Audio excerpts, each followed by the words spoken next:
तो hello guys. तो मैं तुमसे एक सिंपल सा क्वेश्चन पूछता हूँ, ठीक है? ये वीडियो स्टार्ट करने से पहले चलो एग्जांपल लेते हैं कि तुम्हारे पास कोई 600 सीसी 600 सीसी का बाइक है, ठीक है? अब तुमने वो इंजन खरीद के रख लिया है, लेकिन अगर तुम उसमें फ्यूल नहीं डालोगे, अगर वो डीजल से चल रही है तो डीजल नहीं डालोगे या फ्यूल नहीं डालोगे, तो क्या वो चलेगी? भले ही वो कितने भी सीसी की बाइक हो, कितना भी भयंकर उसका इंजन हो, कितना भी अच्छा उसका इंजन हो, क्या वो चलेगी? ऑब्वियसली नहीं चलेगी। Same goes with our genetics. देखो, बहुत सारे लोगों को पता है क्या लगता है कि अगर वो जिम जा रहे हैं, उनकी बॉडी नहीं बन रही है, अगर वो अपना स्किन केयर कर रहे हैं, उनकी स्किन अच्छे से रिस्पॉन्ड नहीं कर रही है, वो अपने लाइक प्यूबर्टी एजेस में अपना बोन स्ट्रक्चर चेंज करने की कोशिश कर रहे हैं, तो उनका बोन स्ट्रक्चर चेंज नहीं हो रहा है चेहरे का, वो अपने हाईएस्ट पोटेंशियल तक नहीं पहुंच पा रहे हैं, ठीक है? तो उन्हें लगता है कि ये सारी मेरी जेनेटिक्स की गलती है, ये सारी मेरी जेनेटिक्स की गलती हैं। फिर वो सारे जाके गुस्सा, अपना फ्रस्ट्रेशन अपने पेरेंट्स पे निकालते हैं, अपने जीन्स को ब्लेम करते हैं, ठीक है? रैदर देन फिक्सिंग एनीथिंग, फिर वो एकदम मतलब डिप्रेस हो जाते हैं कि मेरी तो जेनेटिक्स ही ऐसी है, मैं तो कभी अच्छा दिख ही नहीं सकता हूँ, क्योंकि मेरे को वही जीन्स ही मिले हैं, मेरे में वही मैं इनहेरिट हुआ है मेरे मम्मी पापा से, ठीक है? तो देखो, ये ना सबसे बड़ी मिथ है यार, सबसे सबसे बड़ा मिथ है। अगर किसी के पास जेनेटिक्स भी होता है, ठीक है, लेकिन अगर वो उस पर काम नहीं करता तो ऑब्वियसली वो उस चीज़ पे, उस पोटेंशियल पे नहीं पहुंचेगा, ठीक है? तो अगर आप अपने जेनेटिक्स को ब्लेम कर रहे हो किसी भी रीज़न की वजह से, तो सबसे पहले जेनेटिक्स को ब्लेम करना बंद करो। सबसे पहले अपने जेनेटिक्स को फ्यूल करो, ठीक है? अब फ्यूल, अपने जेनेटिक्स को फ्यूल करने से मतलब ये मेरा हुआ कि आप अपनी डाइट कंप्लीट करो। आप मेरे को सच सच बताओ कि आप लाइक एक दिन जो आप घर में खाते हो, आप उसमें क्या क्या ले लेते हो? मतलब आपको कितने इंग्रेडिएंट्स मिल जाते हैं, क्या क्या खा लेते हो? मैं बताऊँ आप क्या खाते हो? आप फैट खाते हो, कार्ब्स खाते हो, ज़्यादा से ज़्यादा थोड़ा से थोड़ा 20 से 30 ग्राम प्रोटीन मैक्सिमम आप खा लेते हो दिन में घर के खाने से। उससे ज़्यादा आप क्या खाते हो? आपके विटामिन्स कहाँ गए, मिनरल्स कहाँ गए, ठीक है? आपके फाइबर्स कहाँ गए? आपको जो अलग से जो चाहिए आपको मतलब आपके बॉडी को ओवरऑल ग्रोथ के लिए जो चाहिए, वो आप कहाँ से लाओगे? आपको पता है ना कि अभी तक अर्थ पे अभी जितने भी अभी तक स्पेसीज़ आए हैं, सबसे ज़्यादा कॉम्प्लेक्स जो सिस्टम है वो ह्यूमंस का ही रहा है, और इसीलिए सबसे ज़्यादा अभी ह्यूमंस ही आज तक इस अर्थ पे डेवलप्ड हो पाए, ठीक है? हम लोग स्पेस में चले गए, चांद पे चले गए, दूसरे दूसरे प्लैनेट्स पे चले गए, क्यों? कुछ तो स्पेशल है ना हमारे लिए, तो उस स्पेशल चीज़ को फ्यूल करने के लिए भी तो हमारे लिए कुछ स्पेशल चीज़ें हमें अपने आप को देने पड़ेंगी।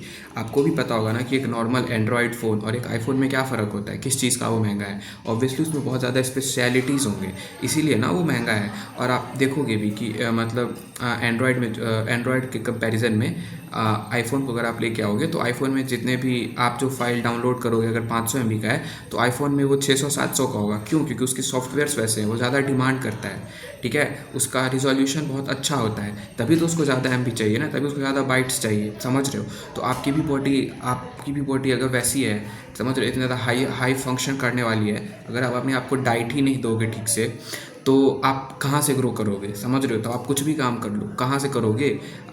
लाइक ये तो बहुत ज़्यादा कॉमन चीज़ है ना। आप खुद दिमाग लगाओ कि अगर आप किसी गाड़ी में पेट्रोल ही नहीं डालोगे, तो गाड़ी कितनी भी अच्छी, वो चलेगी क्या? नहीं चलेगी ना। तो मैं चीज़ यही समझाने की कोशिश कर रहा हूँ कि फर्स्ट प्लेस पे अपने जेनेटिक्स को ब्लेम करने की बजाय आप अपनी डाइट पे फोकस करो। मैंने आपको कहा ना कि अगर आप इंडियन में टिपिकल फैमिली से बिलोंग करते हो, इंडियन टिपिकल फैमिली से, तो आप मैक्सिमम क्या खा रहे हो? कुछ नहीं। आप क्या खा रहे हो? चावल, दाल, आलू की सब्जी, रोटी, आलू की सब्जी, समझ रहे हो? पूरी खा रहे हो, कुछ भी खा रहे हो। बाहर का तो बहुत खाते हैं इधर, तो मैं एज्यूम करके चल रहा हूँ कि आप भी खाते ही होगे। तो उससे आपको क्या मिल रहा है ये बताओ? कुछ भी आप यूज़फुल खा रहे हो? कुछ भी मल्टीविटामिन से आपके पास नहीं है, बिल्कुल भी नहीं है। आपको पता है, बाहर के जो बच्चे होते हैं, ठीक है, और जो पेरेंट्स बहुत ज़्यादा एजुकेटेड होते हैं डाइट पे, उन्हें क्या बोलते हैं, रॉ बोन मैरो खिलाया जाता है, रॉ बोन मैरो पिलाया जाता है, ठीक है, सूप बना के, या फिर डायरेक्ट भी खिलाया जाता है। वो जो हड्डियों के बीच में होती है, ठीक है, उसे खिलाया जाता है। वो रॉ मीट खाते हैं वो लोग, ठीक है?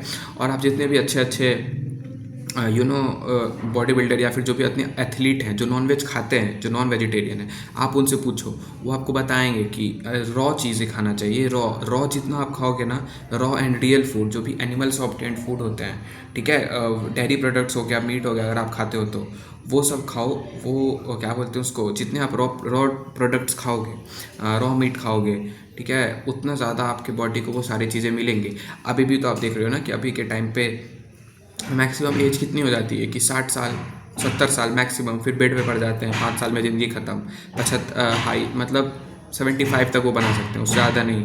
अभी के हिसाब से डाइट ले रहे हो तो आप भी अगर ले रहे होगे वैसी गंदी डाइट, तो आपको भी 65-70 तक जाके आपको भी बेड पकड़ लेना है। तो पहले के ज़माने में लोग इतना ज़्यादा, हम लोग के एंसेस्टर इतने लंबे क्यों जीते थे? क्योंकि वो लोग डिपेंडेंट ही रॉ फूड्स पे थे, समझ रहे हो? वो लोग रॉ फूड ही खाते थे। और यहाँ के टाइम पे हमारे इंडियन फैमिलीज़ में तो किसी को डाइट के बारे में बिल्कुल कुछ नहीं पता है। इवन मेरे घर में भी कुछ भी नहीं पता। उन्हें लगता है कि घर का खाना खाओ, एनर्जी आएगा, ये आएगा, वो आएगा। ठीक है, घर का खाना एनर्जी आएगा, समझ गया, कार्बोहाइड्रेट दे रहे हो, फैट दे रहे हो, बट उसके अलावा भी बॉडी को बहुत चीज़ की नीड होती है। ठीक है, उसके अलावा भी बहुत चीज़ की नीड होती है। अगर आप मान लो चावल दाल खा रहे हो, उसके बाद 5 अंडे मिला लो, 5 एग्स खा लो उसके साथ, फिर वो पूरा बैलेंस डाइट हो जाएगा। आपको पता है एग में जो मतलब पूरा कंप्लीट फूड बोला जाता है एग में लगभग सब कुछ होता है। ठीक है, जो आपकी बॉडी को नीड चाहिए। तो अगर आप चावल दाल खा रहे हो, थोड़ी सी सब्जी ले रखी है, तो 5 एग ले लो, 5 एग मिला के खाओ उसमें। ठीक है, तो आपका कंप्लीट फूड होगा। लेकिन आप बस ये खाए जा रहे हो ज़िंदगी भर। अगर आप खाते खाते बड़े होगे, 30-40 की उम्र तक जाओगे, आपकी बॉडी में ग्रोथ ही नहीं रहेगा। आप एकदम डल से दिखोगे, आपकी पूरी बोन डेंसिटी बर्बाद होगी, आपका फेशियल फीचर जो है, आपका पूरा बोन अच्छे से ग्रो नहीं करेगा चेहरे का। ठीक है, आप वीक पड़ जाओगे, फिर आपको इधर दर्द होगा, उधर दर्द होगा, ऐसा होगा, वैसा होगा।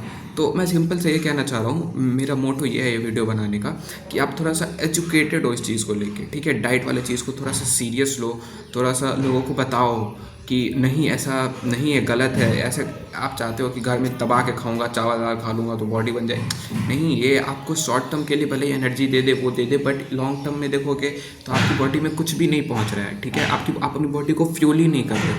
तो अगर आप बॉडी को फ्यूल ही नहीं करोगे यार, तो आपकी बॉडी काम कहाँ से करेगी, ग्रो कहाँ से करेगी? ठीक है, तो एक हेल्दी लाइफ के लिए एक हेल्दी डाइट होना बहुत ज़रूरी है। और आप डाइट लो अच्छे से। ठीक है, उसके बाद जो है सो अपने जेनेटिक्स को ब्लेम करो। और मैं फॉर श्योर कह रहा हूँ कि अगर आप एक अच्छी डाइट लेके आप अपनी जेनेटिक्स उस पीक पे पहुँच जाओगे जहाँ पे आपको ब्लेम करने के लिए कुछ बचेगा ही नहीं। ठीक है, आपके पास कुछ नहीं रहेगा ब्लेम करने के लिए। द फर्स्ट थिंग कि आपको अपनी डाइट फिक्स करनी पड़ेगी। आपको लोगों को इसके बारे में जानना पड़ेगा, आपके फैमिली में, आपके फ्रेंड्स को, आपके सराउंडिंग में सबको जानना पड़ेगा। डाइट एक बहुत ही ज़्यादा इंपॉर्टेंट चीज़ है हमारी लाइफ में। ठीक है, और ये वीडियो बनाने का मेरा मोटो बस इतना ही है कि लोग जाने इसके बारे में कि diet is something that we can't neglect. ठीक है, इस चीज़ को हम नेग्लेक्ट नहीं कर सकते। सो या आज की वीडियो में इतना ही। आई होप मैं जो कहना चाह रहा था आप समझ जाओगे। Okay, bye.